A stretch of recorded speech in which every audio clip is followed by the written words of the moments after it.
to start. Well, good afternoon, everybody. Welcome to our fourth session of Talking the Cyprus Issue Together conference. The fourth session is about energy.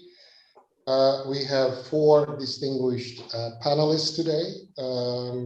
I'm going to introduce them to you first. And then on that list, on that sequence, I'll give the floor to each and every one of the panelists and ask them to speak 15 minutes. The only caveat here is that Mr. Matthew BRYZA will be leaving in 1 hour due to his travel process. So I would ask all the viewers if they have any questions for Matthew, they can write in chat or they can send their questions in the chat box in YouTube so that I can pose them to him, address those questions to him before he leaves and give him the chance to answer. We'll start with Assistant Professor Hayriye KAHVECİ. Hayriye KAHVECİ finished her PhD in International Relations in Middle East Technical University, Ankara, and currently she is working at the Department of Political Science and International Relations in Middle East Technical University, North Cyprus campus. I don't know what's happening with me. When it comes to energy issues, her name pops up very much in Cyprus. So it's a pleasure to have Hayriye with us today. Our second speaker, retired Ambassador Matthew BRYZA. He was the former U.S. Ambassador to Azerbaijan, also served as former Deputy Assistant State for Europe and Eurasia. He's a non-resident senior fellow with the Atlantic Council's Global Energy Center and Eurasian Center. He's also a very important name when it comes to energy-related issues. Very much happy to have you, Matthew, with us today. Our third speaker is a good friend, Dr. Constantinos FILIS.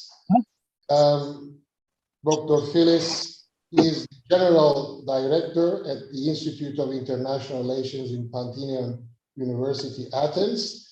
He is also a co-member in Big Turkish Forum, where I am also a member, and he is a member of the Institute of Energy for Southeast Europe, an energy and geo-economic advisor to Hellenic Entrepreneurs Association. We are really honored, glad to have you here with us, Constantino. And our last but not least speaker is Associate Professor Dr. Pınar İPEK. Pınar got her PhD in Political Science from Pittsburgh University, and currently she is working at the top University of Economics and Technology in Ankara. Pınar's name always also pops up when it comes to energy and energy security related issues and publications in Turkey. Also very honored and happy to have you here with us, Pınar. Without further ado, I would like to give the floor to Hayriye for 15 minutes. Please, the floor and the screen is yours. Okay, thank you very much, Hocam. I'm really honored to be part of this panel. Since I was listed as the first speaker, I thought of maybe it would be useful to set this stage to come up with some sort of a broad, let's say, analysis based on the questions that has been provided to us. So if I am to share a screen, I would like to kind of quickly go through the coverage that has been introduced to us. Can you see my screen? Yes, we can.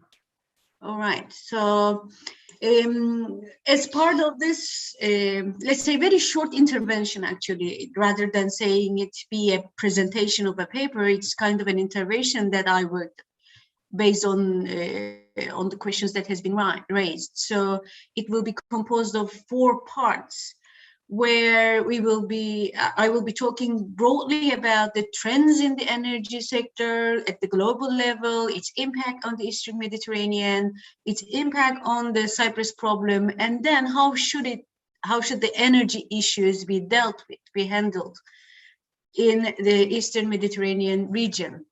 So I mean, one of the first things that comes onto my mind when we kind of think about energy issues at the global level, of course, the impact of COVID-19 on the hydrocarbons and on the fossil fuels and renewables at the policy level, at the market level, so on and so forth. So, well, I personally am not a market expert. I am an international relations expert.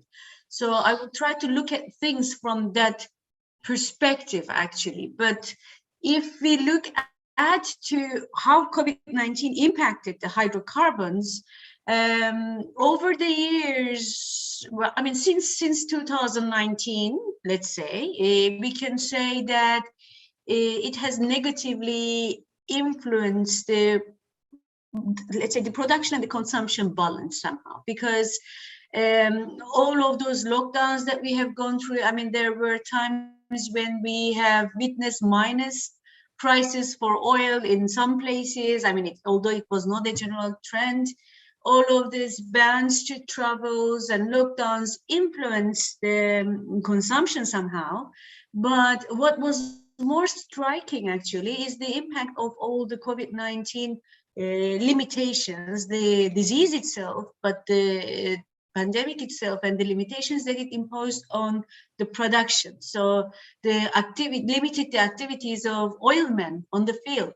So the practicalities have been limited. When we were off the lockdowns and we started traveling, moving around, being more active, of course, it influenced the production, but of course it influenced the consumption, but production could not meet it. So we can see all these price hikes during these days, which also has another impact on the coal, on the use of coal. So we have been talking about climate change, we have been talking about environment, we have been talking about the role that renewables can play, a diversification of sources, but we see that coal is not disappearing. I mean, especially for those countries who have domestic coal resources, when there is an increase in hydrocarbon resources, in oil and gas prices, you see a persistence of coal within the energy mix. Renewables similarly have been impacted from COVID-19. Well, not the sun impacted from it, of course, or not the wind, but all this installation costs, installation processes, and the production mechanisms that is required for development of installation capacity has been negatively influenced. So, well, this is broadly what I can say. Of course, I can't go into a deeper market analysis in that respect, but when I see the reflection of this on the Eastern Mediterranean, I can see that if you look at the regional countries and look at their energy profiles, okay, there are some producers countries in the region, but we can see that littoral states of the Eastern Mediterranean are primarily vulnerable to all sorts of changes outside the region, within the global energy market. So they're vulnerable to the prices, they're vulnerable to production amounts, and they're vulnerable to the changing consumption levels, because this can influence them, their access, sustainable access, and cheap access. Well, experts have been identifying the region as a suitable region, geographically suitable region for solar energy. But again, there are lots of financial and political challenges in front of, I mean, if you look at the individual cases, there is an imbalance investment, let's say, to the renewable infrastructure within the region. And in terms of the hydrocarbons, the oil and gas explorations, well, it seems that COVID-19 and the lockdowns and everything has had its impact on, let's say, toning down of the exploration speed in the region, which we see it once again kind of at the edge of being hit back again. So if we want to look at to the compatibility of all of these things going on in the Eastern Mediterranean, I wanted to have a glance at the 20th century and 21st century and how oil and, well, later on natural gas become a politicized commodity over the whole of the 20th century. I can say that, well, whatever is happening in Eastern Mediterranean in terms of the energy resources, in terms of the hydrocarbons, well, they're not really guided by the market rules, but more from a political background, they are being guided. So we can say that whatever is happening in the Eastern Mediterranean is also impacted, is kind of a continuation of the politicized nature of hydrocarbons of the 20th century, and the Eastern Mediterranean is following a similar path. But the thing is, over the course of the 20th century and later and afterwards, the world has learned to balance between the market forces and the global political dynamics and the oil resources. So there is a degree of balance if you look at to we are not like living in a world of 1973-74, like the OPEC oil crisis and its impact, but it's more of a balanced one. But the thing is, when we look at the Eastern Mediterranean, we can say that, or the thing that I can see is that balance is not there yet. So it's more of global politics, geopolitical dynamics that are in action rather than the market forces. So also, if you look at to Eastern Mediterranean, you can see that in addition to the energy, there are lots of other challenges are being in action during the last couple of decades, or maybe if you call it in the post-Cold War environment. You can see regional conflicts, you can see Arab Spring and its afterwards, after impacts, after shocks, whatever you call it, migration issue, the trafficking issue, divergent maritime claims. Yesterday there was a very nice session on the maritime claims, hydrocarbon explorations, and the power vacuum in the post-Cold War environment. The first panel today was also addressing to this power vacuum. So it seems to me that within all this kind of multi-vectoral geopolitical agenda, although the energy is a juicy and a sexy subject to look at, it still remains low on the agenda. It still remains low on the agenda in terms of the mass market, because the amount of discoveries, the level of production is still not competitive. In terms of the political agenda, again, well, we see some heated up ups and downs, let's say, over the years, but preoccupation with other issues are also kind of pushing energy to the sidelines, although there are times back and forth trying to bring in the energy on table. And if we kind of go a little bit towards the Cyprus, like coming from a broader picture to the narrower one, again, we see that Cyprus and the hydrocarbon explorations around it is haunted by the Cyprus problem. So again, politics is becoming, let's say, a step higher than all of the market, let's say, dynamics. So if we ask the question of, yes, energy business is being haunted by the Cyprus problem, but then how it influences. So there is this mutual relationship between the Cyprus problem and the energy. So going to the third question that Ahmet Hoca has raised to us, how it influenced Cyprus problem, we can see that Cyprus, within the framework of Cyprus in general and Cyprus problem in particular, hydrocarbons is being treated as a political commodity, as a political asset, rather than a market commodity, as an economic asset.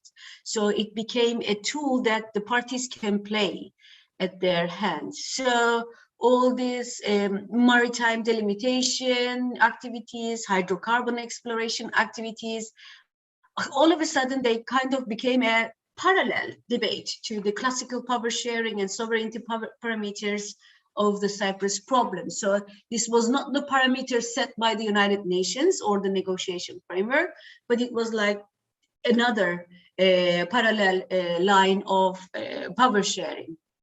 I call it hydrocarbonization of the Cyprus problem. So well, all of this hydrocarbons debate is not an officially accepted item on the negotiation table, but somehow they became, all of the things associated with it became a shadow agenda that although it's not there, it's there. You see, you don't see it, but everybody knows that it's there. It's not written, but everybody feels it. And how they feel it, because there has been times during the last 10 years, when we look at the negotiation processes or the attempts to bring parties together, you see hydrocarbons coming in as a distraction matter. It can be a distraction of attention, the public attention from the negotiations. It can be a distraction in terms of the political, let's say, the careers of the leaders themselves. You know, they might having elections coming up and etc. So it has been a distraction factor to the negotiation table. Also, it has been an excuse for negotiators themselves. It has been an excuse for postponing the negotiations, stalling the negotiations, or even leaving the negotiation. It has been used as a tool to attract international attention. So, well, everybody is fed up of the Cyprus problem. I mean, that was kind of in Neo's presentation itself. It was presented as the graveyard of the diplomats. It became like whenever you want to talk about something that is unsolvable, you call it Cyprusification of things. You know, it's like as if it's an impossible agenda to achieve. So, well, and this enabled some sort of a loss of attention to the Cyprus problem over the years, because people are coming together, negotiating, even they had a referendum, but it didn't go anywhere. So even the European Union dynamism didn't bring anything in. So, well, maybe now oil, you know, oil and gas, that's where everybody is kind of raising their eyes and trying to look at. That can be an attention attractor. So sometimes this has been used as an item for attraction. It has been used by both sides as an asset of domestic political consumption.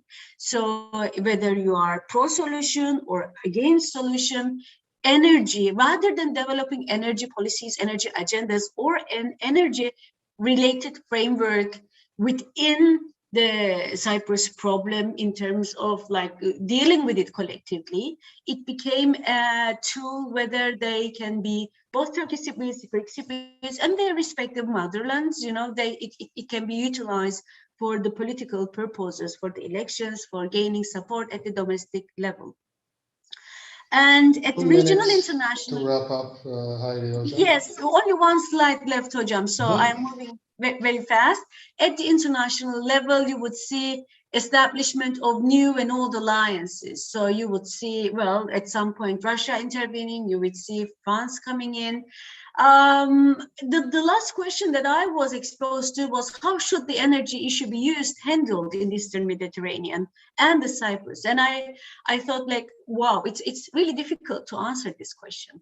So if you think from a market logic, I mean, it would say that, okay, let the market decide, let the amount of resources, export options, mechanisms decided.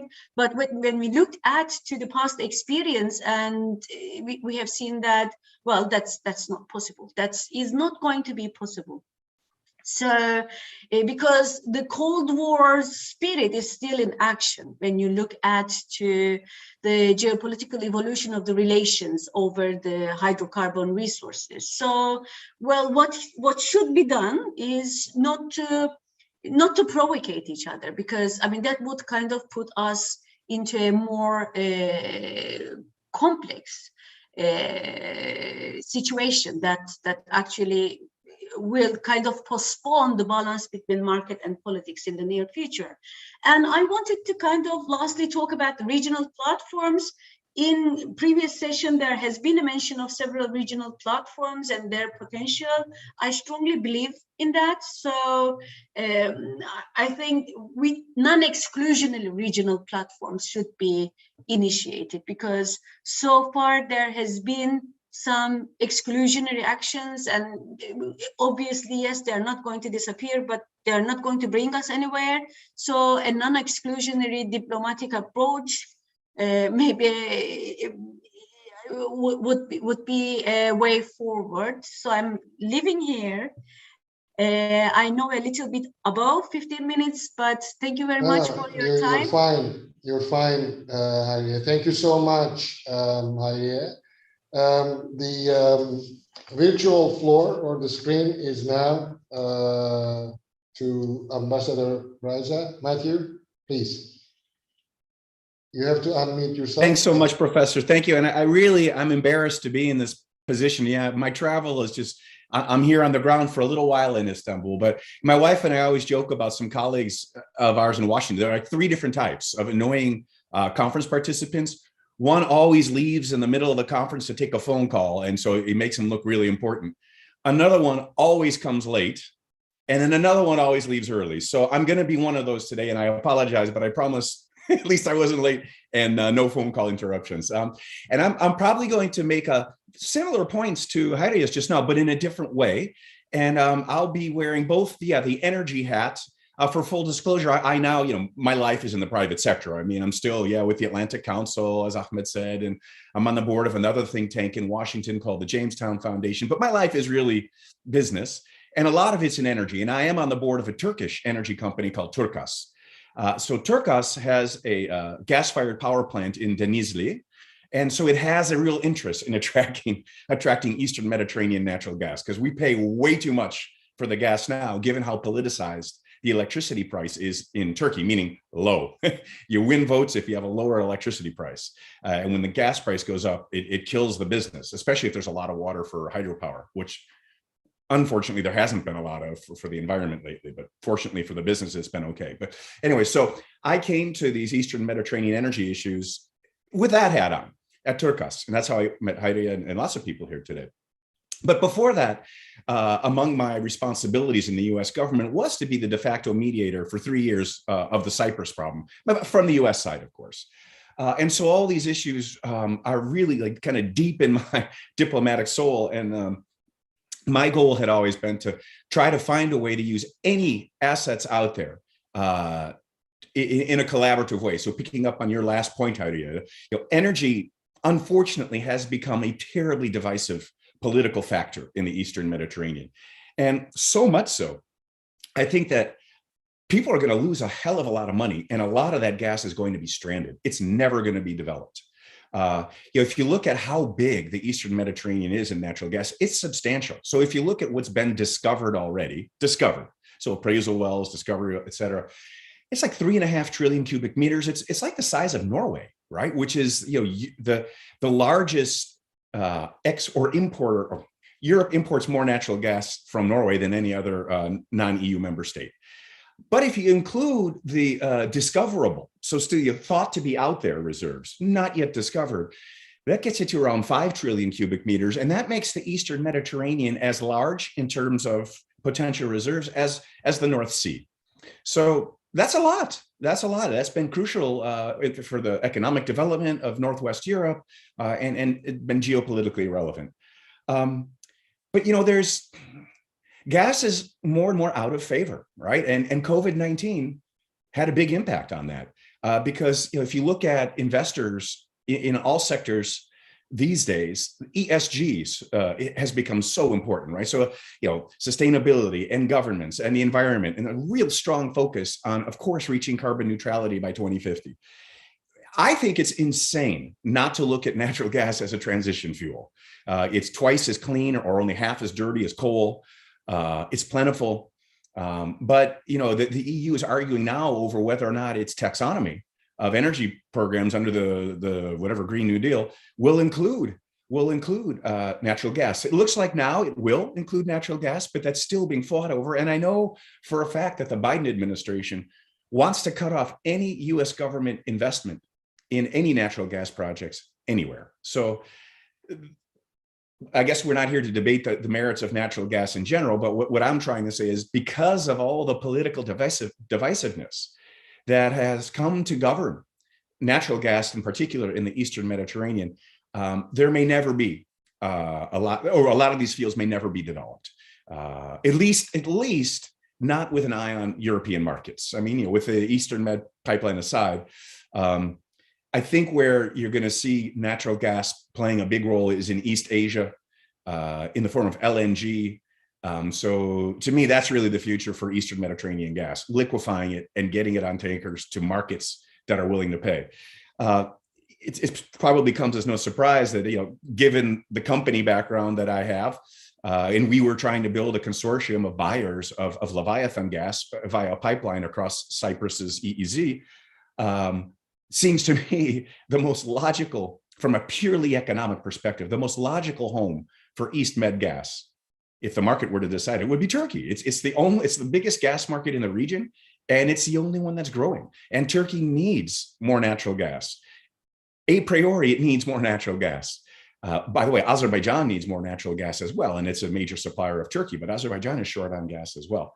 And Turkey wants and needs more natural gas supply, so it has negotiating leverage over Russia and Gazprom, leverage over Iran, which is another major supplier, leverage over Azerbaijan, and leverage over US LNG suppliers. So the more gas, the better. The more directions, the better. The more leverage there is, the more efficiently the market will function. But obviously, a pipeline to Turkey is off the table politically.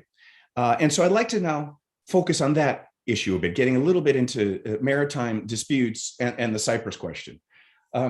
What we were trying to do at Turkas about 10 years ago, well, 8 to 10 years ago, was come up with a way that both the Turkish entities, so, you know, Turkish Cypriots and Turkey, and the Greekish entities, so Greek Cypriots and Greece, could facilitate the development of offshore natural gas around Cyprus in a way that benefits everybody and actually becomes maybe the ultimate confidence building measure in the Cyprus process.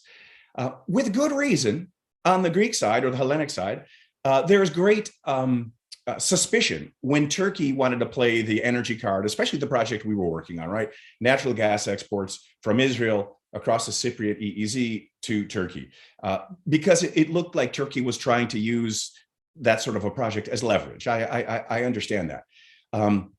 And certainly there were some people in Ankara who thought that way, but there were also people at the very top who did not think that way.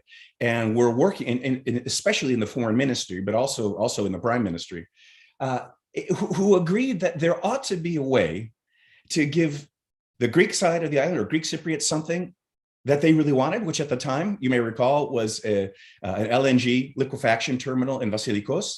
Remember when he began his term, President Anastasiades called that a national strategic priority for Cyprus. So help that happen, while at the same time, simultaneously enabling a pipeline from Leviathan to Turkey. How the heck would you do that?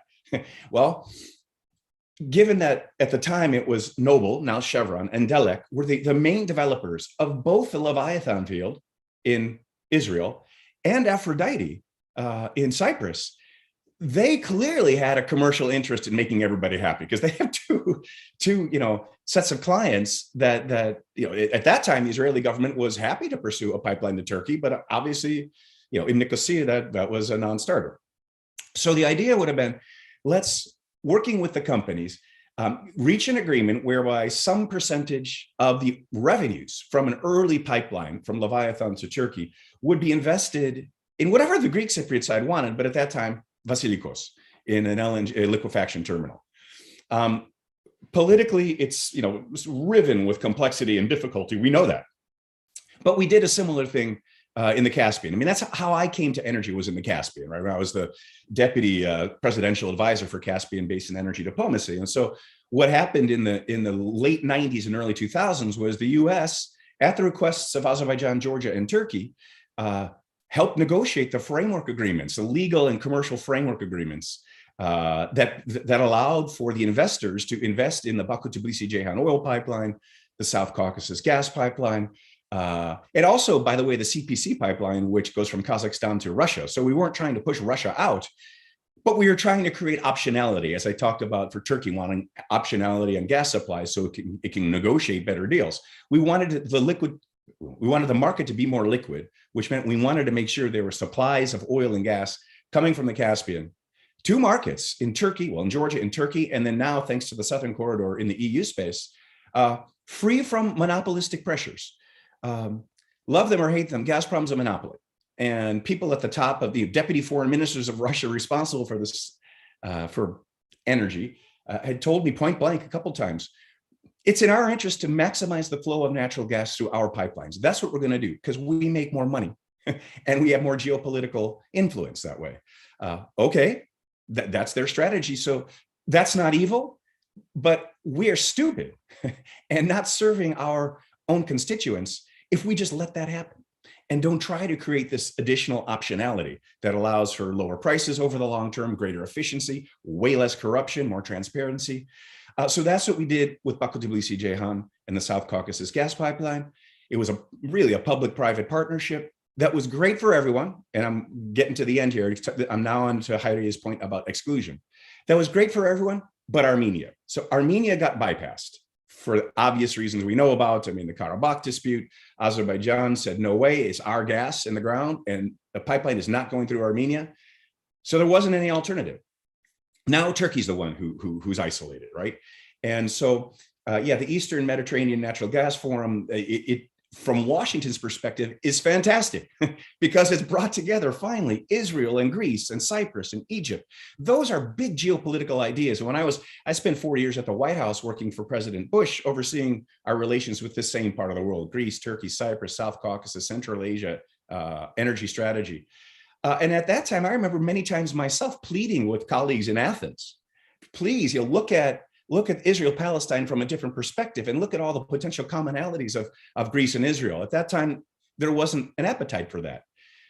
But largely in response to the way Turkey is perceived to have behaved in the region, now you do have the Eastern Mediterranean Natural Gas Forum that does a lot of good things. From Turkey's perspective, it does a bad thing, which is it excludes Turkey. So my very last point is how all of this looks maybe from the foreign ministry in Ankara, where I've spent a lot of time talking about it with them. I think a lot of the geopolitical thinkers in Ankara actually think Turkey, believe it or not, has been measured, has been non-escalatory by and large. If you go back to the early 2000s, when Nicosia first started issuing licenses or licensing out the blocks to the south of the island, of course, Ankara complained. But by and large, it bit its tongue. And there wasn't any real intense action until more recently. Yes, there was one case of gunboat diplomacy. I forgot when that was, maybe around 2006, yeah, something like that. And then there was another one more recently with the ENI, a seismic surveying ship, when Turkish naval vessels. They didn't threaten the ENI vessel, but they constantly got in the way, in the path that the ENI vessel planned to take. the Eni vessel would change course, and lo and behold, the Turkish naval vessels would be in a new position and again block the course of the Eni vessel, which, as we know, eventually left and went to, I guess, to Morocco offshore to look for gas. But besides that, my impression had always been that Turkey was holding out hope that there would be a comprehensive settlement of the Cyprus question, reunification of the island, as we all know, into a bizonal, bicommunal federation. And from my perspective, at least, it wasn't until Crown time, when that all collapsed in 2017, when Turkey then decided to turn up the heat. And from its perspective, to exercise its rights as it sees them in terms of maritime domain. I don't know, I no need for me, somebody else might get into all of those questions now. But I think we need to be careful when we talk about who's violating international law, when a lot of these things are so ambiguous. So going back to the pipeline from Israel to Turkey, the notional project that never went anywhere. The Greek Cypriot side would say, well, we're going to object on environmental grounds to a pipeline crossing our EEZ because we have the right to do that under the Law of the Sea Convention, which is true. But also in the Law of the Sea, it says, Convention, no state has a right to block a pipeline across its EEZ. So there's an ambiguity there in the Law of the Sea. A second point of ambiguity is about, is that inevitably when two states neighbor each other in the maritime domain, they're going to have differences of view, right, on boundaries. And inside the Law of the Sea, there's a clause, I mean, I don't have it in front of me, but to paraphrase, it's that when these differences arise, it's incumbent on the neighboring states to behave reasonably, rationally, and in a way that takes into the full, I think it's full range of interests of the other neighboring state to come up with a compromise solution, right, that takes everyone's interests into account. So what Turkey is saying is, hey, there are precedents for islands not receiving the full 200-mile exclusive economic zone weighting, right? Weighting. So the weight of the islands is sometimes less than the full 200 miles that Turkey claims can only be given to a coastline. A continental coastline. And Turkey will point to the Aegean, where for practical purposes, of course you can't have a 10-mile or 200-mile EEZ because that would encompass the entire coastline of Turkey if you take the Greek islands into account. But of course, Greek islands should be entitled to some sort of EEZ. I mean, Crete, my God, it's the cradle of European civilization in many ways. How could it not have a meaningful EEZ? Or how could Rhodes not have a meaningful EEZ? But then when Castellarizo or Mais has a tiny island so far from the mainland, acquires that 200-mile EEZ, or at least the claim thereof, that seems totally unreasonable from Ankara's perspective. So there needs to be a sense of proportionality, of reasonability, as Hayriye was talking about. Somehow we need to get away from politicizing the development of these hydrocarbons, because it's just making it more difficult, if not impossible, to solve the Cyprus question. And it's making it difficult to attract the investment that's going to allow people to make money off of these, to monetize these fields. I think it's a huge mistake not to have energy as an agenda item. It's the elephant in the room. Everybody knows it's out there. And my biggest disappointment after I left government, in the form of some working groups we had at the Atlantic Council and the Royal Institute of International Affairs of Belgium, nobody seemed to agree with me that we should give well, some people did, but try to do what I was talking about with this pipeline to Israel and the Basilico LNG terminal in a collaborative way. Sort of the conventional wisdom was you have to have a comprehensive settlement of the Cyprus question first, and then you can worry about the energy. And I don't think that will ever work. I think there's either going to be a two-state solution, which for me is very painful to think about. I mean, I spent so much of my life working passionately on a reunification. 1 minute to wrap up, please. Yeah, yes. But that's, it's either include energy or it's going to remain a divisive factor and we're going to be stuck in the mud for a long time. Thank you. Okay, I'm going to thank you, Ambassador BRYZA. I'm going to ask if there is any question for Mr. BRYZA. And I see one person, Mr. Murat Aslan. And I've got another 15 minutes at least before my conference. Yeah. Thank you, Professor. Actually, I had drafted a question, and Matthew just touched it, but very slightly. We are discussing Mediterranean basin as a potential area that is being polluted continuously for many years. There is a great literature about it. On the other hand, for the last 2 decades, we are discussing energy resources mainly in the Eastern Mediterranean Sea. And there are plans to have pipelines directly going towards Europe, either through Turkey or from Cyprus to Crete and little than Greece. Well, if you just compare both, there's a contradiction. That means a pipeline with a great potential to be exposed to earthquakes or pressure means environmental concerns will be arising in the coming years. And the second thing is that gas is not something in the form of gas underneath the sea. It's solid. You delve it, later then inject chemicals, and well, you can't isolate it. And we can't even imagine the consequences of this drilling activity in the coming decades, because the base of the earth is something exploited, and we can't even imagine the consequence.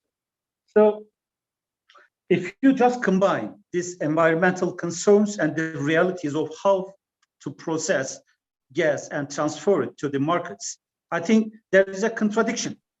Governments tend to obtain green energy. On the other hand, we focused on much in the Eastern Mediterranean Sea to have more and more gas and market it to increase the prosperity of the countries. How can you explain it? Then what could be the projections of the patterns in the coming years? Sure. Thank you, Yeah. Mr. Aslan. Thank you. Matthew, the floor is yours. Yeah, thank you. Yeah, so well, I touched upon this actually at the beginning of what I was saying when I mentioned that the European Union itself and the Biden administration are talking about excluding natural gas from their collection of types of energy that gain state or institutional investment. I think that's not going to work, though, because I think we're going to see we really need natural gas to make the transition to renewables. So it is a contradiction in terms, and you see the contradiction, between needing plentiful energy at a low price on the one hand, and the desire to take care of the planet on the other hand, all the time. I mean, the yellow vest protests in France, that's what it was about, right? Macron decided to tax energy to dissuade people from using it or using it too much. And so, truck drivers and others were angry.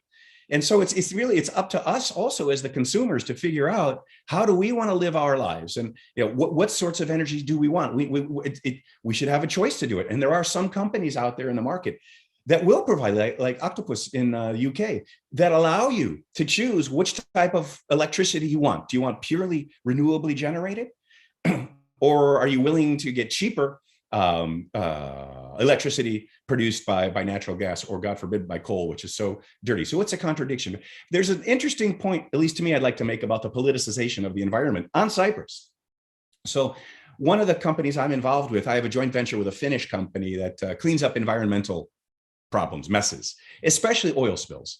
So there's an oil spill on the Karpas Peninsula, and it's been there for 10 plus years. And it was an AXA power plant. There was a spill, I guess, of diesel fuel, and it's leaching into the sea. And like any horrible oil spill, it knows no political boundaries. So it's actually polluting on both sides of the island. And so I went to talk to the Minister of Energy in Nicosia, talked about this. He said, this is a problem we've wanted to solve. It's been too difficult politically, though. So go talk to the ecology minister. I did the same day. And he said, I've wanted to clean this up for years. It could be a great joint project. Yeah, you can work with us on the Turkish side, but we can be supportive, at least politically, maybe economically, with EU assistance from the Greek side. And that's a way we can use this environmental problem to be able to bring the sides of the island together. What a great idea. He said, but not yet. I have to go talk about this to the president, because the last time I brought this up, it was not politically feasible. So a week went by, 2 weeks, a month, 2 months. Finally, he got back to me, the Minister of Ecology. I won't say which one. And he said, unfortunately, it's not politically possible. This was before Crown Montan. Yeah. So if you are seen in some quarters as being collaborative with the other side, that's really bad for your political career. That can be the end of your career. So that's another answer, is that this is all so politicized that even the environmental issues, if you get beyond the economic ones on natural gas, here in the Eastern Med, the energy issues are so politicized that you can't even work together to clean up a mess that's hurting both sides. Matthew, the last question is from me before we let you go. During your intervention, you mentioned that the way you see about the East Med gas is targeting East Asia in liquefied form. Can you elaborate on that more regarding whether it is competitive in terms of price? Would that be with the price trends today, as well as and the trends in the future? Is it commercially feasible? Yeah, I think it is very much so. And by the way, there could be floating LNG, by the way, in the Eastern Mediterranean as well. That technology, I mean, for liquefaction has really come down in cost over the past decade. So yeah, I do think so. I mean, if you look at, or the last time I looked about a week ago at the natural gas market, the price curve in Europe, it's in backwardation, right? So it means that that the prices in the future are being estimated to be lower than today by traders. I mean, that of course, that's obvious today when there's a short-term spike in prices, but that was before this crazy COVID spike happened. Yeah. And so you've got that economic reality. There's a lot of natural gas in this part of the world. And as we've said a few times, the EU wants to move away from natural gas as a fuel. Where is demand growing? Okay, besides Turkey, in the Far East, and massively, right? In Japan, no more nuclear because of Fukushima. In South Korea, China, and India. India is really going to want a lot of natural gas to develop its economy. And some people are talking about possible gas pipelines from the Middle East to India. But if I'm an investor, I'd much rather invest in an LNG facility where I've got, again, optionality. I can send my cargoes wherever I want to the spot market or line up 10 or 20-year deals. I mean, if you look at the market in the Far East now, there are more and more 10 and 20-year contracts being signed for liquid natural gas supply.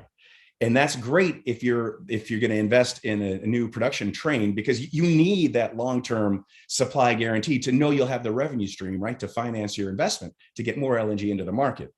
Still, the spot prices are great in the short run and seem to be the trend. But now, yeah, it looks like those countries I mentioned in the Far East are staking a lot of their economic growth on LNG, on natural gas. And now, I mean, with the Suez Canal widened, and with the underutilization of the LNG terminals in Egypt, that's very feasible. Yeah, economically, it's an attractive option. Yeah. Thank you, Ambassador BRYZA. I'm going to stick around for a little while. Always a pleasure, and feel free to stay.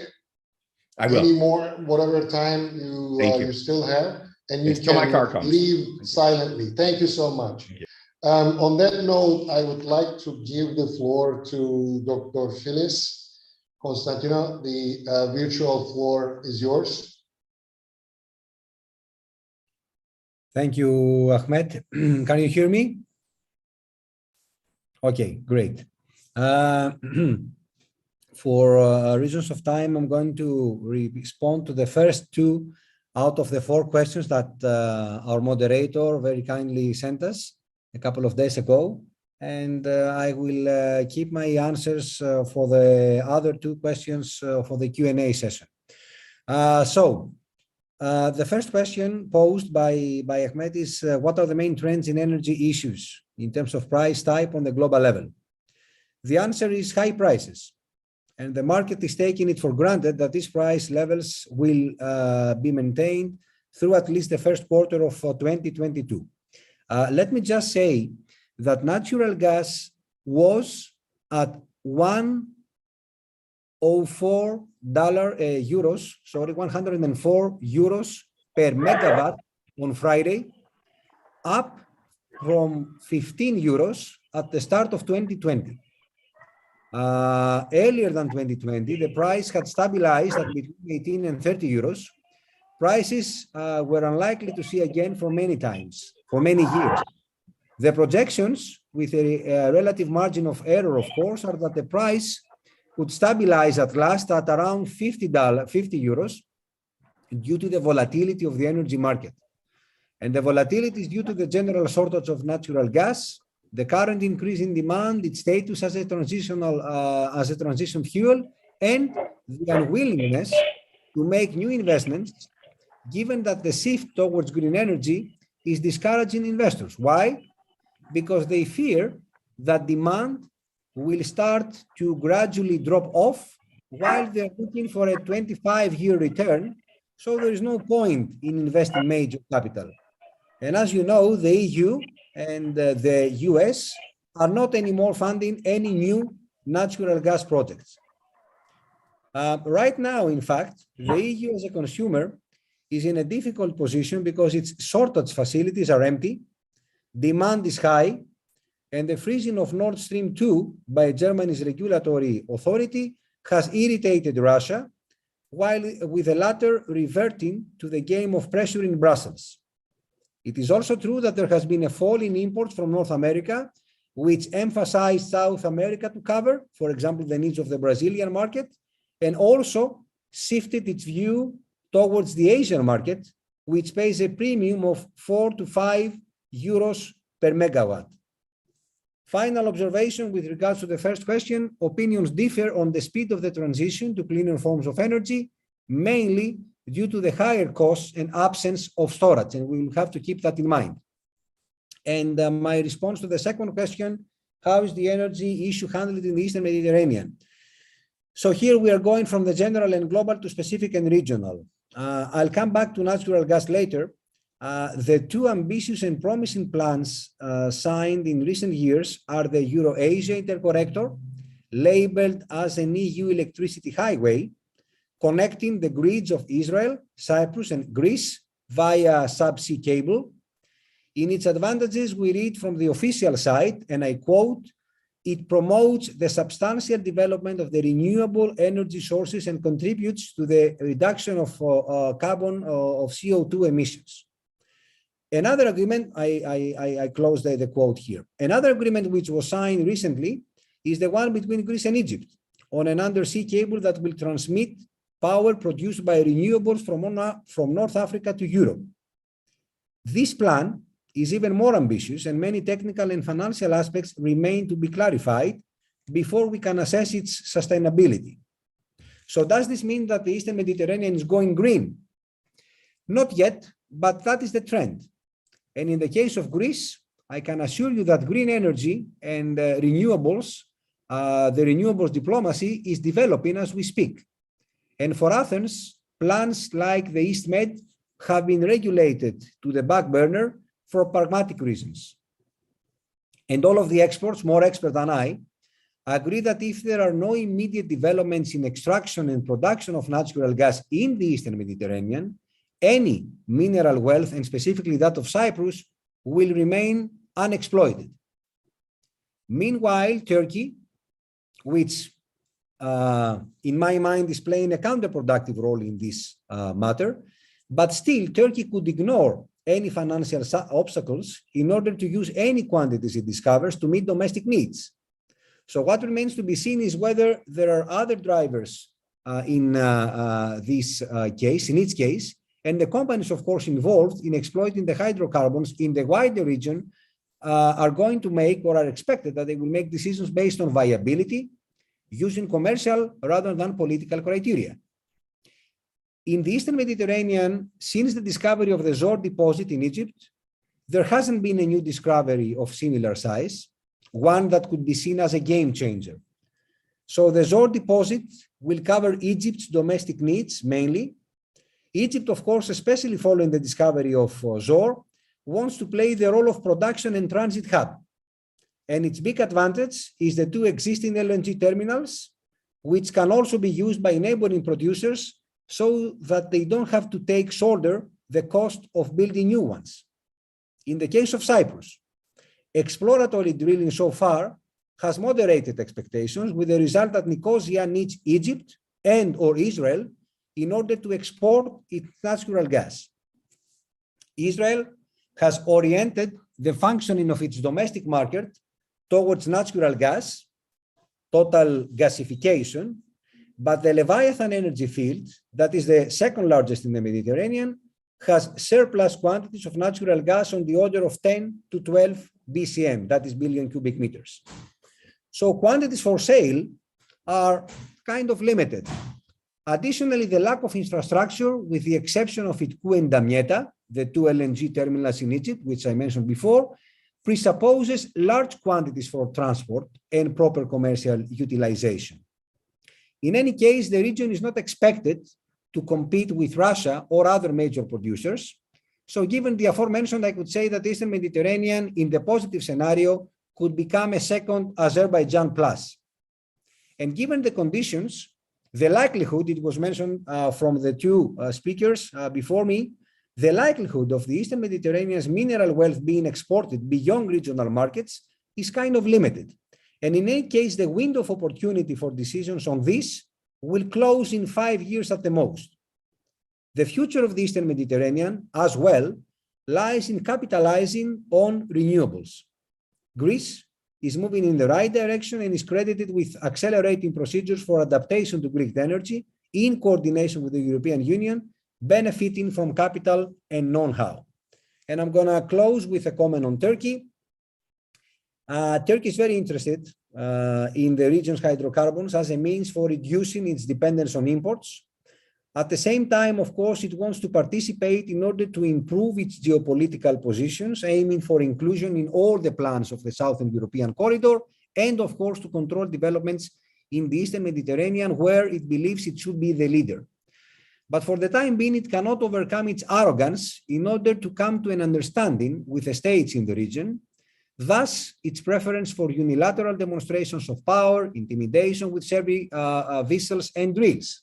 But the main thing is, on the one hand, Turkey is too large by regional standards to be ignored, and it must be included in the planning, but it has to accept the rules of the game.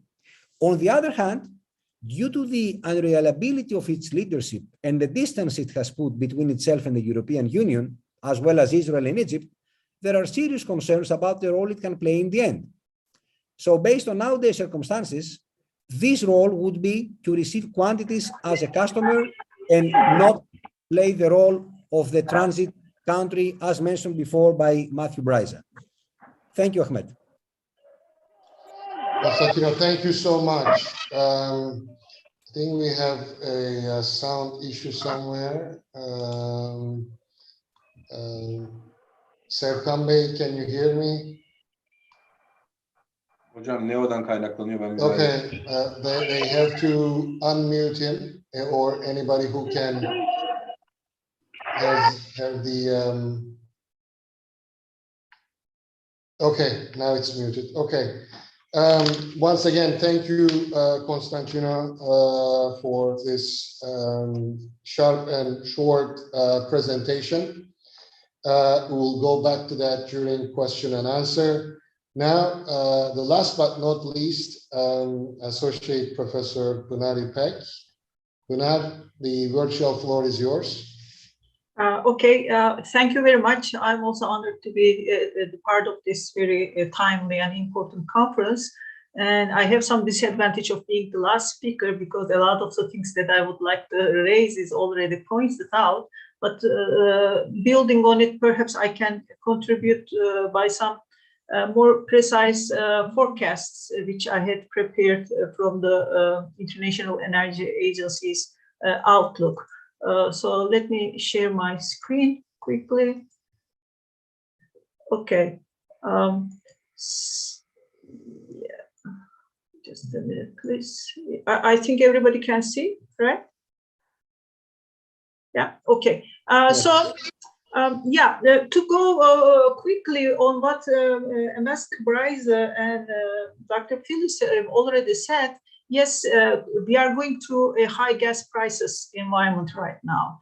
And it could be right now over the expected trends because of the recovery of the demand after the pandemic year of 2020. However, what is important in here, As most of the participants perhaps would know, we have been attending different meetings about whether energy is feasible, what are the costs, what would be the target markets for the East Med. And Dr. FILIS have already mentioned that it could be the second Azerbaijan plus. So I would like to a little bit elaborate on it. Because in the past, when we were discussing about whether this market would have a contribution to demand and it is feasible, there was a skepticism because at that time, before the pandemic, the prices were already low. And even the ongoing projects were questioned, hey, this is a low price environment, so it's not feasible. But despite those suspicions, all the LNG supply capacity, the new supply capacity is observed without any problems of oversupply. And this was, as Ambassador BRYZA and Dr. FILIS have highlighted, observed by Asian importers. And what we have recently facing is also the climate change, which actually puts a lot of pressure on local energy systems because of either cold winter. Remember what happened last year in Texas, for example, which highlighted the security of supply for gas as part of your overall power generation system, and also the dry summer. For example, Turkey recently had to increase its gas imports because a significant share of our power generation from hydro sources is quite low because of severe droughts. And this has been even similar in Brazil, which is also generates power from gas. And the third dimension to this issue of the main trends in energy and how to locate East Mediterranean from global market to regional perspective is transition to low carbon gases, which brings in new supply challenges. Actually, Hayriye, Dr. KAHVECİ also highlighted actually a lot of countries is switching to coal. We see this in Europe, in China, and that means gas is needed for transition. But that brings us together with the need for climate change options, two different scenarios, and these are the tables I took from World Energy Outlook 2021. So please just pay attention to the gas line, because this is what the hydrocarbon resources is explored and to be developed in East Med, depending on feasibility and if or political problems can be overcome. You see the under the stated policy scenario, that means nothing changed at the moment. The share of gas is declining, and the increase overall in demand is for the next 9 years, which is quite short for developing a long-term plan, is only 1.2%, and for supply, and 0.8 for 2050.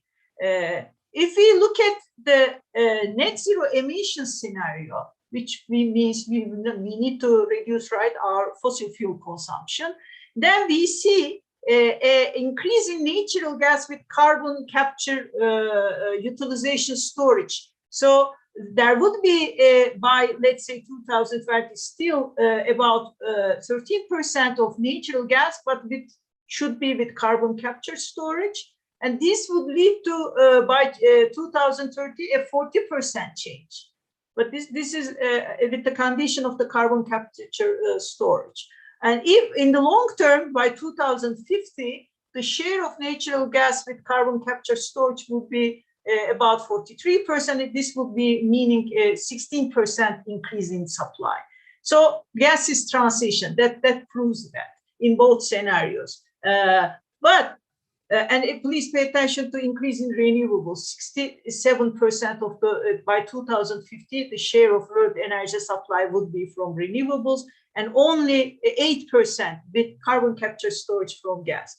If we look at the which regions will target this more, we know the answer already is Asia. However, Europe can be also questioned because of the geographical proximity. So under the stated policies scenario, actually both Europe and other regions drop their natural gas demands. But in the sustainable development scenario, meaning net zero emissions, Europe's gas demand drops significantly. Whereas Asia Pacific, in the stated policies increase, and in the sustainable development scenario, also their demand decreases. But Asia is an important target for the regional gas. So I agree with also Dr. FILIS's point about.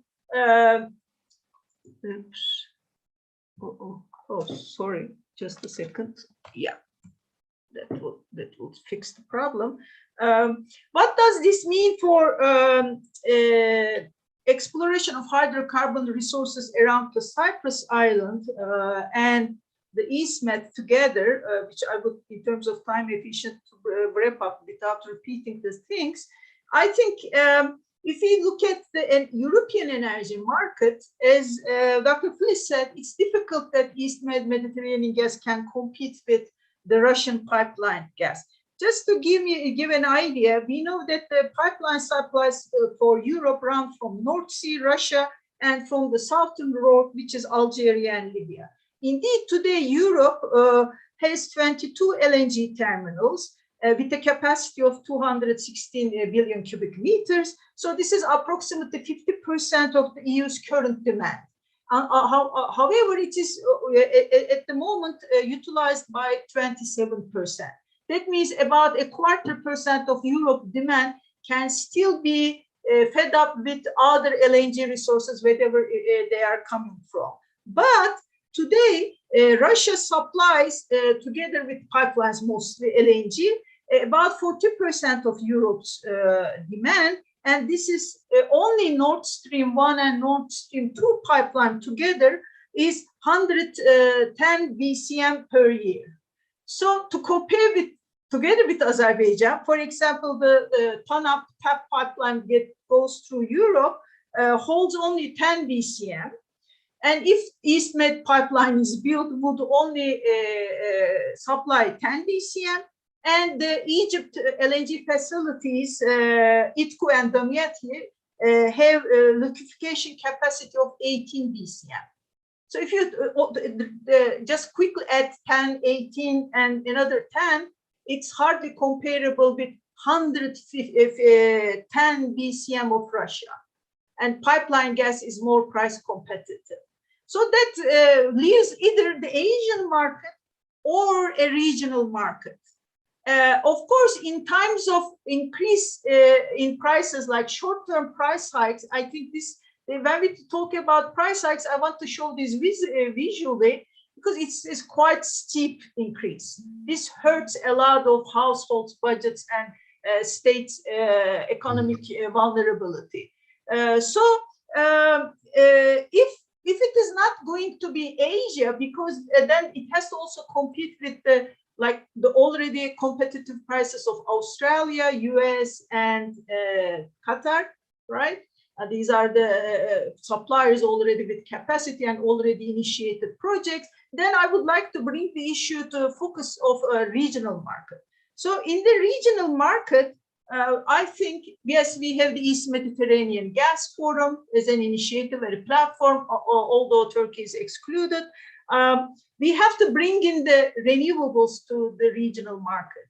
So like Dr. FILIS has mentioned, there are interconnectors. There are plans to bring together these regional markets, electricity grids, regional integration for power markets. And I think gas should be a part of it, without thinking how to bring natural gas as a safety margin, capacity margin to back up these in terms of high prices or climate change problems, putting pressure on, like in Turkey last summer, hydropower generation, regional power trade, electricity trade would be important. That would be my answer to the first and the second question. So my focus, I would suggest a regional market with further integration that requires, of course, to remove all the political obstacles which have been extensively discussed in the previous session today and yesterday as well. And how energy is influencing the Cyprus conflict, I think is in addition to the political problem of Cyprus, we have, in terms of hydrocarbon resources exploration, we have the issue of maritime zones delimitation. And this table simply shows the discourses of both Turkey, Greece, and Republic of Cyprus. This data taken from the official speeches of the Ministry of Foreign Affairs of all parties from 2010 to 2020. So our purpose at this paper was actually to show at what times actually the parties were more cooperative, whether they see it as a conflictual or cooperative, whether it is a conflictual security matter or whether it is a conflictual economic matter. And the results show that actually the leading frame, the way Turkish official discourse framed the issue exclusively on hydrocarbon resources and maritime jurisdiction areas is between 2010 and 20 is that 28% of the total number of 189 frame is conflictual security. But the Republic of Cyprus and Greece discourse, on the other hand, were framed dominantly as conflictual security with no changes in their persistent policy discourse between 2020. So the answer is to the question of how Cyprus issue and energy is handled in a conflictual manner, and Greece and the Republic of Cyprus frames it as first a security issue. And then again, 28% as, what is that? Economic interest, yes, conflictual economic interest is 29%. So almost 80% of the frames they use highlight first security conflict and an economic conflict. But the thing that is important in here, from actually, if you look at the Turkish discourse from 2003 to 2010 and 2010 to 2017, Turkish side has been cooperative. Yes, of course, Turkey rejected, opposed, these drillings around the Cyprus island, used military show of force. So there is 28% of conflictual security also in Turkey's discourse. But the dominant frame in Turkey's discourse was cooperative. So my questions to discuss is why Turkey's cooperative manner before 2017 was refused. And 2017 is interesting also from the Cyprus perspective because of the Montana talks. And why Turkey's discourse has changed, turned towards increasingly conflictual also at the moment, can be explained also, Ahmet Hoca highlighted in the previous session, frustration of Turkey with Grand Montana in Switzerland 2017, but also the regional implications with Dr. KAHVECİ, Hayriye Hocam has raised, Arab Spring, Turkey's deteriorating relations with Israel, and also in Turkey's domestic politics, we had a pushed attempt and a presidential system introduced, which put more weight on the leadership, political leadership's cognitive barriers or his worldview in understanding this issue. So I would conclude. 2 minutes to wrap up. Right, exactly. So I would conclude by saying that unfortunately, I agree with Dr. KAHVECİ, it's a highly politicized issue. So I would repeat the question, why when Turkey was cooperative, this was refused? Perhaps this would bring us some room to how to cooperate on energy. And the second thing is we have to think it on a regional term. with regional integration, including renewables, not just on natural gas. Those are my remarks. Thank you. Thank you so much, Pınar Hocam. I would like to ask all the panelists as well as all the participants who are in the Zoom room to think about their questions now. And if there is anybody who would like to pose any questions, they can turn on their cameras and do it or write in the chat.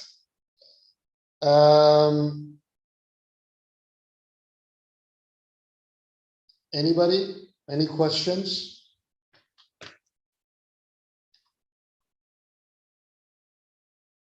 Murat Aslan. Murat Hocam, unmute yourself, please. Thank you, sir.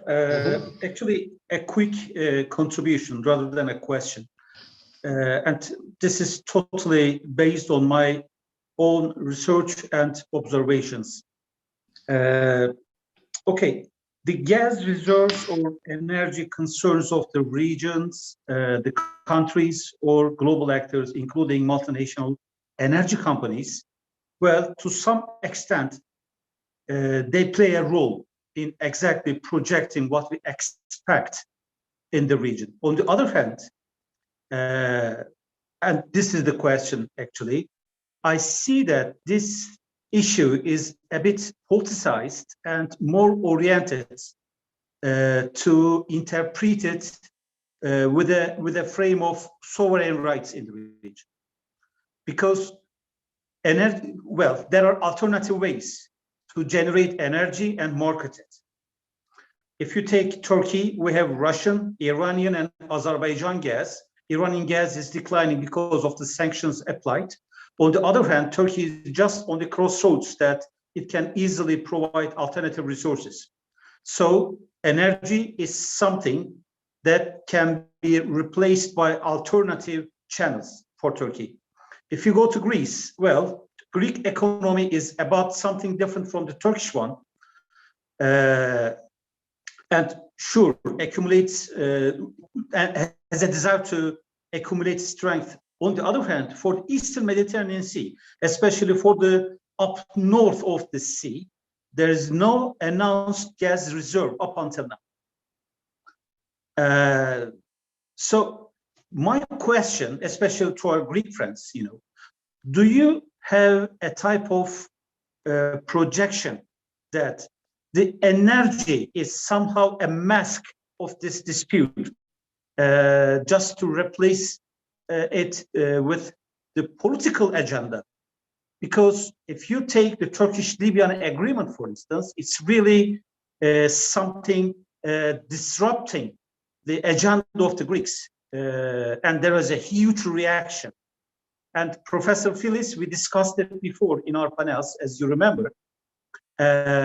This agreement is somehow a clear cut that takes Greece isolated at the southeast of Europe and preventing anosis, which is a type of, utopia maybe, I don't know. But still, it's a challenge. So what do you think about it? I mean, it's a problem in the Eastern Mediterranean Sea. It's a problem that takes sovereignty or energy to the epicenter of the overall discussions or escalation or fluctuations. Thank you. Thank you, Mr. Aslan. Constantino, I would like you to answer that also. In addition to your answer, you should also answer the two questions that you have not during your intervention, the last two questions, which were basically, how is the energy issue impacting Cyprus conflict? And how should the energy issue be used or handled in Eastern Mediterranean and the Cyprus case? So if you could combine your remarks, I would be very happy. Okay. As well as our viewers. Okay, thanks, Ahmet. I'll try to be brief. Concerning Murat's intervention and comments, and in general, and specifically as well, what I have to admit is that given all that, and given what has already been discussed and the fact that, yes, the energy issue has been politicized, heavily politicized, the end result is that we are losing time, and time is working against us. We actually have lost a lot of time already. Which means that we can remain, of course, in the disputes about the delimitation of maritime zones. I will call, not because it's the official position, it's my scientific approach, that the Turkish-Libyan agreement is null and void. Maybe Murat or somebody else might say that the Greek-Egyptian agreement of delimiting exclusive economic zone is considered by Turkey as an agreement that maybe not be null and void, but certainly is considered by Turkey as a negative agreement that turns against Turkish interests, etc., etc. We can have long discussions, and all of us who are participating at the GTF, at the Greek-Turkish Forum, because I can see my friend Dimitris Triantafylou also attending our seminar today. And there was a Greek Cypriot friend as well, but I don't see him right now. So all of us know how difficult it is and how easy it can become, not of course to solve the issues, but at least to make some realizations as to how the situation is developing. And we can all agree, irrespective of our background, that we don't have much time left for taking decisions. If we want to promote natural gas projects, if we're talking about renewables, then we can have a U-turn as far as the Eastern Mediterranean is concerned, and follow the path, which of course has also some uncertainties. Maybe less uncertainties than the natural gas issue, but still has some issues as well that need to be discussed and agreed. The Cyprus issue, I can remember when I first entered the Greek-Turkish Forum in 2013, discussing about the probability of energy becoming a catalyst of cooperation between all involved parties. We are in 2021, and I'm afraid that we are in the opposite direction. It has not been a catalyst for cooperation. In contrast, it has been a catalyst of competition. And I couldn't agree more with both professors, which mentioned how Turkey's approach shifted throughout the years. We have lost some opportunities.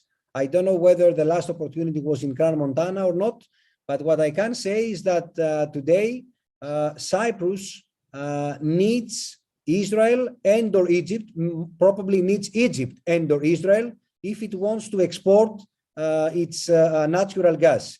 In contrast to what Matthew BRYZA said was the initial planning for constructing an LNG facility in Vasilikos, etc., etc. This is totally out of reality, totally out of the question, because the quantities cannot support such option.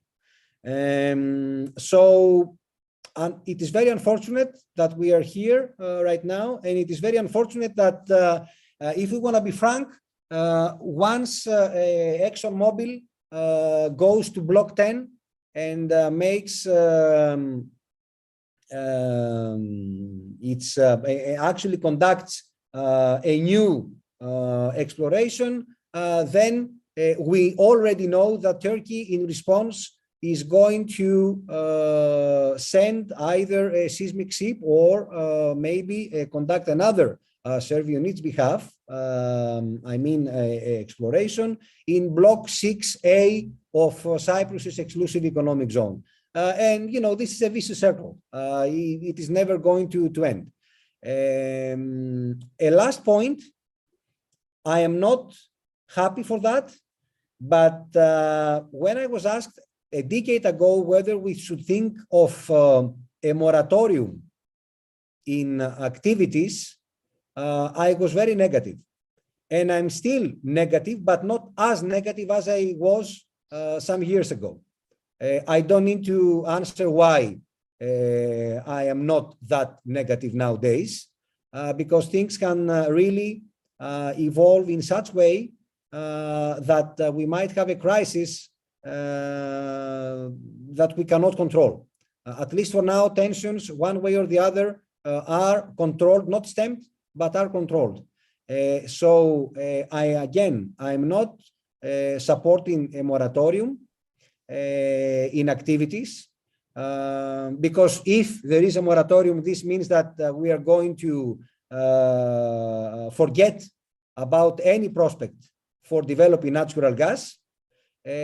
My suggestion is that we should turn our attention to renewables for obvious reasons, hoping that maybe this is going to be not as hot issue as natural gas has been. But of course, you know, nobody can promise that. Thank you, Constantino.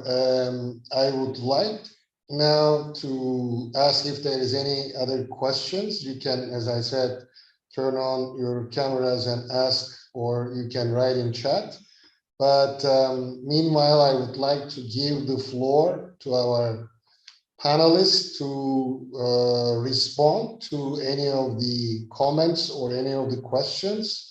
I would like each panelist to have maximum 3 to 5 minutes to voice their answers, voice their comments. Let's start with Hayriye. Thank you very much, Hocam. Well, I didn't notice any direct questions to me, though I actually want to go to the last presenter, Pınar Hoca's presentation, and ask the question back again and try to find an answer to that. Why? Yes, please. What happened since 2017? Because Pınar Hoca knows this actually. It's been like more than 10 years that I am working on a table. And I am writing each and every single action that has been done since 2002, actually, since the Annan Plan, that what is happening in Cyprus problem, what is happening in terms of the exclusive economic zones, maritime delimitations, natural gas, and what has been the reaction of the Greek Cypriots, Turkish Cypriots, and Turkey and international community. So God knows where this will bring me in the end, but I am still working on it. So it seems to me, I mean, that for a long time, what Turkey did, and actually this was not only in the hydrocarbons issue, but in Cyprus problem as well, Turkey followed the reactionary policy. So especially since 2002, in terms, when you look at the Cyprus problem, the position of the Turkish leadership was not to kind of raise the tension, but to keep things under control towards the, well, first the Annan Plan, and even after that, you know, that transitionary period. So this made them to follow not a proactive, but rather a reactionary policy towards the Mediterranean hydrocarbons. So whenever there is a maritime delimitation, then there was a diplomatic initiative towards it. So they were not the first ones to raise the tension. So, but of course, since this is, as I said during my intervention, since this issue is within the power sharing kind of, or within the sovereign domain, within the leadership's, let's say, power domain, it's inevitable in the end that all of those actions were kind of had reactions in the explorations, like, well, Matthew has also pointed out the Turkish Navy's actions, sending back the ENI when they wanted to do the drilling in the Supia field, and so on and so forth. But what happened after Crans-Montana? I mean, when the Turkish Minister of Foreign Affairs was there with his whole team, you know, and things didn't really go well, and we have this famous Chopper and Anastasiadis departure. They said, well, the game is changed. And then it became more, let's say, security or proactive oriented, Pınar Hocam. This is how I observe it, because it was at that moment when okay, now we are moving to the plan B and things are not going to be the same anymore. And then came, of course, this two-state, this new thing that Ahmet Hocam made reference to during the previous panel. Like, okay, let's show the extreme and then we'll see how it goes. Well, still we are at the stage of not really stepping down from that. So I don't think that, well, tomorrow it will change. I mean, we will see how international, because this, even in this 5+1 attempt of the United Nations, things really didn't change much. So that escalation tone will continue a little bit more as far as I can see. In terms of how Greece and Cyprus is responding it, I mean, well, if I can't talk much about Greece, but if I'm to talk about Cyprus, I mean, the Republic of Cyprus's foreign policy itself is a securitized foreign policy. I mean, well, there are other countries in the Eastern Mediterranean who has a securitized foreign policy, but if you look at especially post-1970s period in terms of foreign policy making, you see one thing. You see Turkey and Turkey's actions and the Cyprus problem. So even now, when you look at the statements of former ministers and so on and so forth, from Greek Cypriots' point of view, they also admit the fact that, well, Cyprus problem has been haunting their foreign policy for a long time, and now even throughout the European Union membership process, even in their actions within the framework of the European Union. And now it's time to do things differently, to look for China, to look for other actors, to look for different relations. So, well, I mean, this is what I can kind of not wrap up, but what I can say more to dwell more on Pınar Hoca's question. And in terms of what Dr. FILIS said regarding Block 10 and Exxon, I want you all to pay attention to the locations, you see, especially in those conflicted or in those areas that has like potential conflict. Disputed, let's say, disputed blocks, exploration blocks. The selection of the international companies, the selection of drilling points is actually telling us a lot, because they have been very careful in locations that they have been drilling. If you look at what has been done in terms of the seismics on Block 10, it was on a narrow bottom basin without really interfering anywhere that can disturb Turkey. So that's it for the time being. Thank you, Hayriye. Pınar? Yes, but Block 10 actually is not a disputed area. It's so that's fine. And no, but even in Turkey didn't say anything about it. Very narrow. What they have gone through is a very narrow place. So. Exactly. Yeah, but I think there is. I mean, even if we think naively, drilling is not a cheap process. So technically, there are actually basins.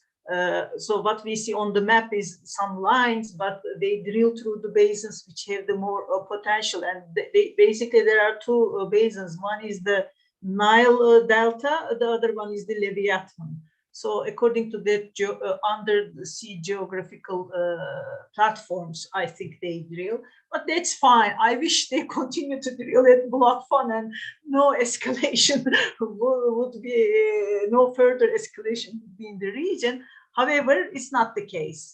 We know the exploration license just given for Block 5, which violates Turkey's claimed continental shelf.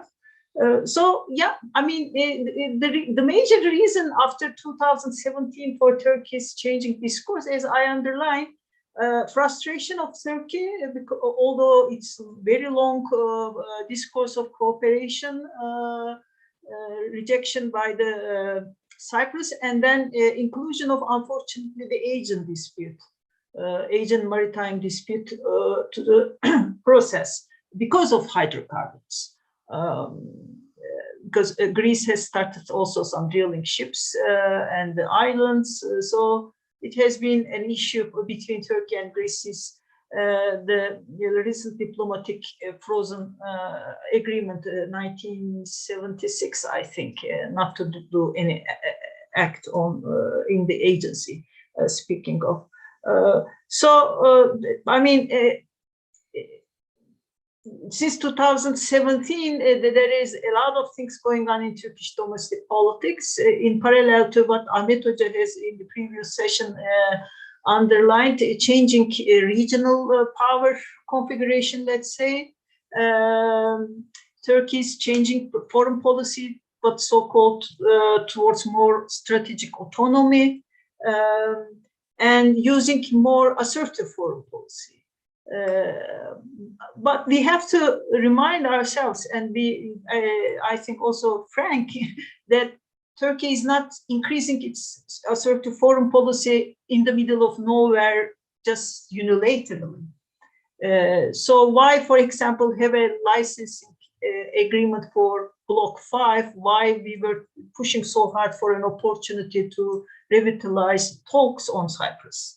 It's, in my opinion, a provocation. I'm sorry to say that, but that's why I think we need a pause of exploration around the Cyprus island. And frankly, I don't think we need further gas exploration. There is enough gas during the transition around Egypt, already in Israel. So let's focus on how to use them economically more efficiently.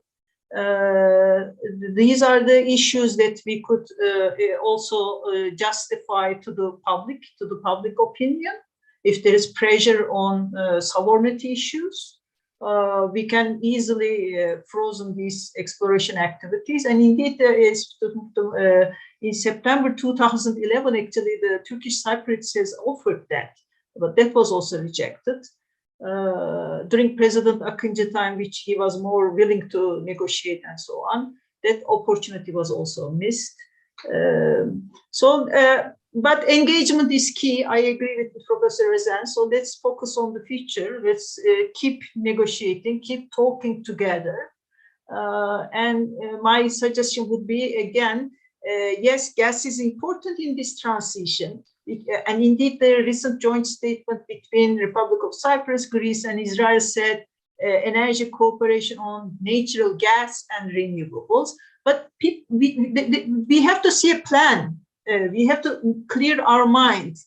How much of the future investments on Cyprus, in Israel, in Egypt would be for natural gas and renewables, so that also the companies know the market and make the investments. Yes, like Ambassador BRYZA underlined, Turkey would need in the midterm more natural gas, even to reduce its carbon dioxide emissions, because we use still some coal. We have to reduce that. So we are a large market, like Dr. FILIS agreed, and cannot be ignored. We can import some gas, and that gas can be imported from Egypt. And indeed, this year we have, I think, both some backup natural gas because of the decline in hydropower generation from Egypt LNG from spot prices, spot market, as far as I know. So yes, there are some pipelines which are not in the disputed zones, already one between Israel and Egypt I'm talking about. And those gas is there. It can be either used for Egypt domestic market, or if the renewables would be more increased, it could be used as a backup for intermittency problems. And on the spot LNG market, other regional markets can take it. So these would be my suggestions to de-escalate the tension rather than focusing on exploration and giving licenses. Thank you. Thank you, Pınar. Before giving the floor to Constantinos, I am having the plan to have just one more round where I give each of you panelists 2 minutes to give for you to give me your magic formula as to if you had a magic wand, where would you start?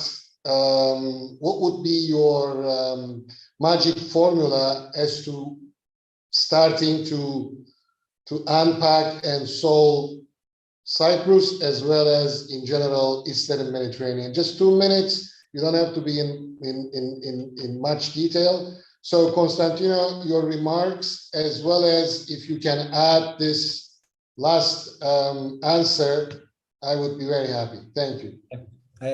I'll do so. Thanks, Ahmet. Taking it from where Pınar ended her remarks with regards to Egypt supplying the Turkish market.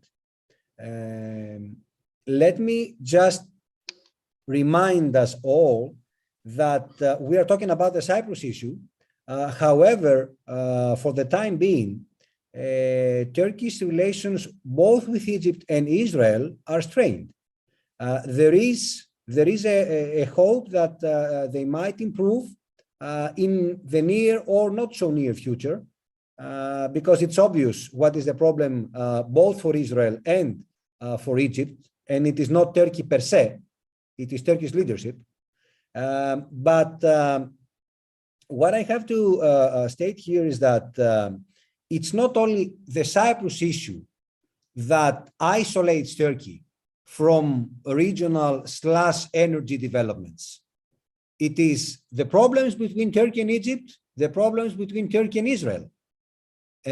So to an extent, it seems to me that nowadays Turkey is kind of self-isolated from these developments. And what I can tell you, and I also stressed it during my intervention, is that Greece is not supporting the idea of excluding Turkey, because besides all, it is not to our benefit to see and to have a marginalized Turkey from energy developments in the Eastern Mediterranean, for obvious reasons, as is the case when it comes to EU-Turkey relations. But that is another matter. We can discuss it in another seminar. We will need not 2 hours, but maybe 2 days, if not 2 weeks, to explore it. So, magic formula.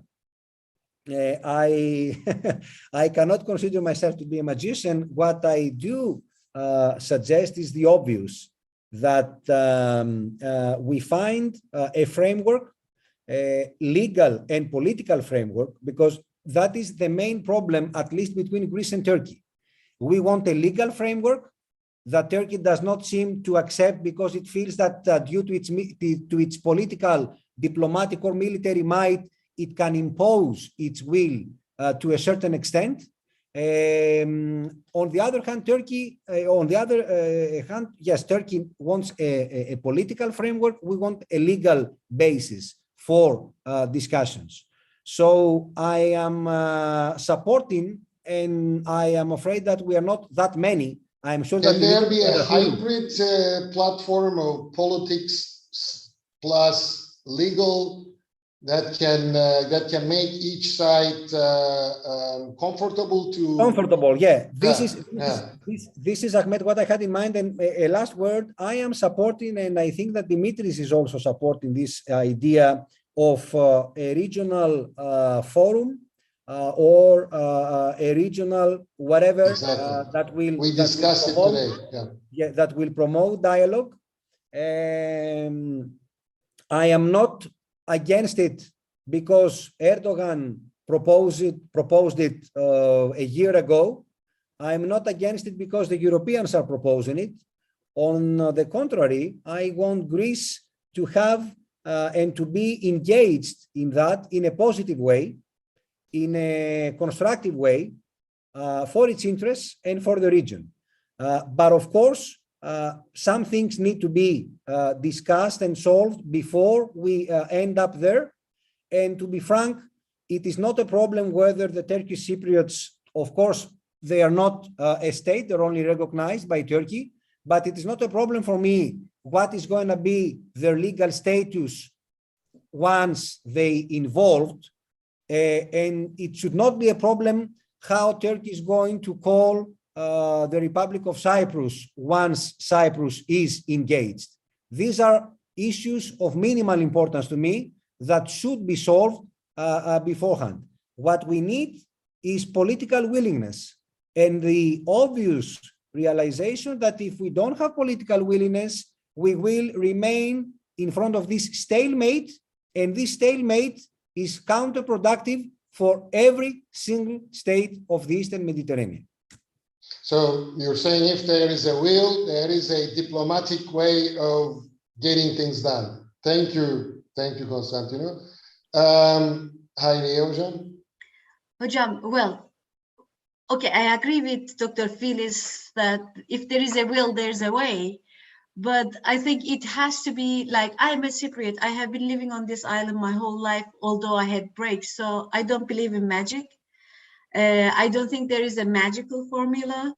I lost maybe, well, 15, 20 years ago, it could have been, I still might have some hope, but I am so damaged, let's say, because of the negotiation processes that I lost. Disillusioned.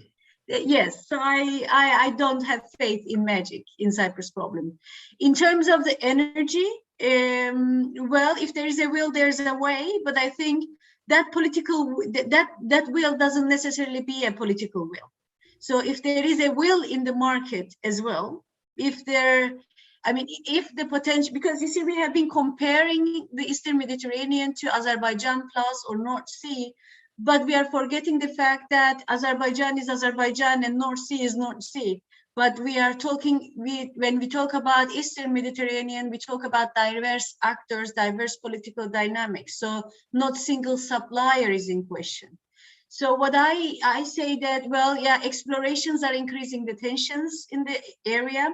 And, this Block 5 thing is still not an exploration, but see, it's the politics being in action again.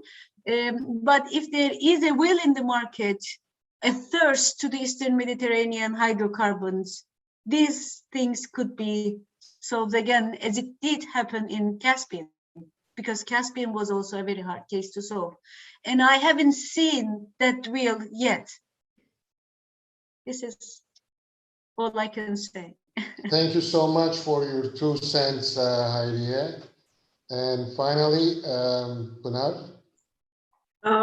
Yes, I am, okay, I don't agree with what Dr. Phyllis said. I'm sorry to say that. About what? Just one thing. Yes, Turkey's foreign policy is not appreciated by everyone in the region. I acknowledge that. I am not going to discuss whether that's right or wrong, but it's okay. And definitely I agree that the implications of the political leadership on Turkey's foreign policy. However, regarding energy cooperation or Turkey's large natural gas market and importing from different suppliers, this self-isolation do not change anything. Because, for example, despite all that deterioration between Turkey and Israel, Turkey has been increasingly exporting to Israel. So in trade of goods, there is no deterioration. Turkey is not isolated. In energy, if it is LNG, like I said, because the recent monthly reports by the Turkey's energy market regulatory authority is not published yet. The recent one was about September. So I look at all the monthly ones. We have very small amount from Egypt, but as far as I read from a newspaper, an economics newspaper, we imported in October from Egypt, like seven cargoes, they said. Whatever the amount, I don't know that, but it's 7 cargoes. So things move, but the obstacle about further energy cooperation is the infrastructure and maritime delimitation. And since, as Hayriye Hocam said, unless there is a an immediate need for around the Cyprus, I underline, around the Cyprus gas, people may find a way. I'm not sure, but people may find a way if there is an immediate, urgent need. But to our analysis today demonstrated that actually there is not significant resources yet around the Cyprus. And my point is there is already explored, developed fields, offshore fields in Egypt and in Israel. So let them cooperate, let them go with the market sources and export wherever, whether it would be Asia or cost-effective other markets, including when there is price hikes, LNG in the region, Europe or Turkey. So that would be to avoid further escalation. That was my point. Thank you. Thank you so much, Pınar. If there is no other last-minute burning questions or comments, yes, Constantinos. Just for 20 seconds, responding to Pınar about self-isolation, it is true that trade relations between Turkey and Israel have remained high, and they have improved actually during this difficult decade in their relations. However, energy is a much more sensitive issue. And what did I mean by self-isolation? Just a fact. Every side involved in energy affairs in the Eastern Mediterranean, Egypt, Israel, and Cyprus, has issued licenses and international companies of huge business cloud have participated in these. Turkey has not issued one license in the claimed territory, in the claimed waters, exclusive economic zone or continental shelf, and see a single international cooperation participating in this. This is what I meant when I spoke about self-isolation. And this is, in my mind, a practical example of what I wanted to pose. Sorry for that. Thank you. That's okay. Thank you so much. Well, as one of the representatives of the organizers of this conference and this panel, my deep appreciation and heartfelt thanks to all the panelists, Pınar, İPEK, Constantinos, FILIS, Hayriye, KAHVECİ, and Matthew BRYZA. Thank you so much for being with us today. And farewell to everybody. It was good to be with you today.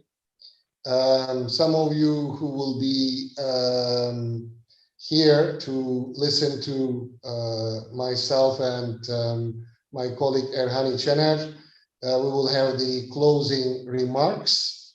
For that matter, farewell to everybody. I would like everybody to turn off their cameras so that for technical reasons, it's only Erhan and myself. Yes, Erhan, after 2 long days. Thank you, Hocam. Actually, at the beginning of the first session, I gave a brief introduction and I said it was really difficult to organize this event, and we had very specific aims to talk together. I remember Pınar, İPEK Hoca tweeted this event with the tweet, talking together matters. Actually, this is what we were aiming for. And those who don't know the process, we started thinking about this conference, I think in July or August. So there were several meetings and plans, who should be included, who should talk to, who should be invited. How can we be as diverse as possible? And actually, we try to do our best. Of course, there might be some criticism, some mistakes. I mean, everything is acceptable, especially by my side. But I would like to thank initially for this organization, our rector, Professor Dr. Ahmet. As I said, it is not easy to organize such an event in such a political environment, both in Turkey, in Greece, and in both sides of Cyprus. So I think this is, in a way, a brave attempt to organize this conference. Afterwards, our committee members, Professor Nasuslu, Tarık Çelenk, and Ahmet SÖZEN, I would like to thank them as well. Director of Eastern Mediterranean University, Aykut Hoca'nın accepted our invitation to be a partner in this process. I'm sure Ahmet Hoca would like to say a few words as well. All the participants and our members of staff. I would like to name also Serkan Denizli, who were assisting us behind the screen, Mehmet Yusuf Altun, our interpreters, also research assistants in departments, Selman, Rana, and Serra. All of them have been playing part in making this process successful. Melek Hoca also moderated an event, and Murat Hoca from our department contributed today. This is excellent. I think the first session and other sessions, especially first session and the other sessions, can be used in the future, because most of you and us, we were actually part of this kind of events. As Constantinos mentioned, I mean, in Greek-Turkish Forum, in international conferences in ISA, in conferences in Europe, we were attending this kind of events, and most of them are behind the closed doors, or students are not able to benefit from them if we are not doing in a specific university with the participation of specific students. Right now, by putting on YouTube and also by translating into Turkish, because although we are giving our education in our university, in other universities in English, sometimes students are complaining that they don't know the terminology, they cannot understand every single word. Now Turkish translation is available for them. The exchange between Ergun Olgun and Mavroyan is, I think, very much informative and will be helpful for us to explain the situation in Cyprus from both sides and both sides' arguments. And in today's sessions, energy and international politics issues, and in yesterday's session, the session on maritime disputes were very much informative. I would like to thank everybody again, and I would like to see you all again in different events, either online or face-to-face. Thank you, Ahmet Hocam, for everything. And the last words are going to come from you. Bye-bye to everyone. Thank you so much, Erhan. When we first discussed the idea of putting together this joint conference together with Erhan, we first informed our two respective administrations, rectorships in the university, and we got them to get into a cooperation agreement for such an issue, and thank to both sides that we got their blessings. But despite this formality, our basic aim was talking the Cyprus issue together. The togetherness is important. And not just that, but as Erhan mentioned, similar in my case, in the last almost 30 years of my life, in many times I have engaged in track 2 or whatever behind closed door discussions.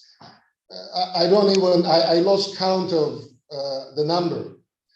But our idea was to bring such talking togetherness into the eyes of anybody who has the facility to hook up into internet and watch us either live or after today, after the end of this live transmission, they will be able to reach to all the panels, all the sessions in YouTube. I think it was an important thing, and by and large, I'm also happy and proud that we achieved this. I think that the first session on Cyprus talks, where are we now and where we are heading, was important in the sense that maybe it was the first time that we managed to bring the two negotiators together, not behind closed doors, but in the open and in a very civilized manner and high quality discussion. We now understand the positions of two sides much better. In the second session, which is on maritime dispute, that's one of the most thorny issue, not on the Cyprus issue, but also an issue that relates to the other actors in the Eastern Mediterranean when it comes to Lebanon, Israel, Palestine, and whatnot.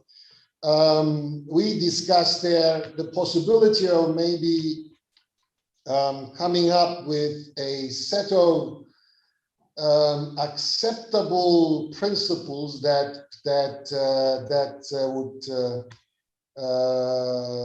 emerge from the combination of international customary law and state practices.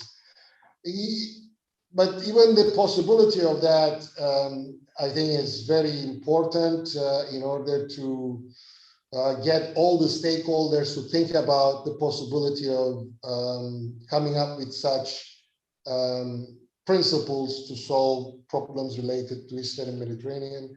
On the third session, international politics and security, we discussed that, you know, looking at Cyprus problem from a domestic angle is not enough. We need to also situate Cyprus problem into the broader regional as well as global perspective. Only then, I think, we can find the formula, the sort of the correct alignment of the relevant stars so that we can solve the relevant problems there. And finally, but the last but not least, the energy panel. I think it's also a eye-opening experience for us that brought undisputable experts, both on the academia as well as on the think tank and private sector together. And we look at this issue, which has been a divisive issue so far.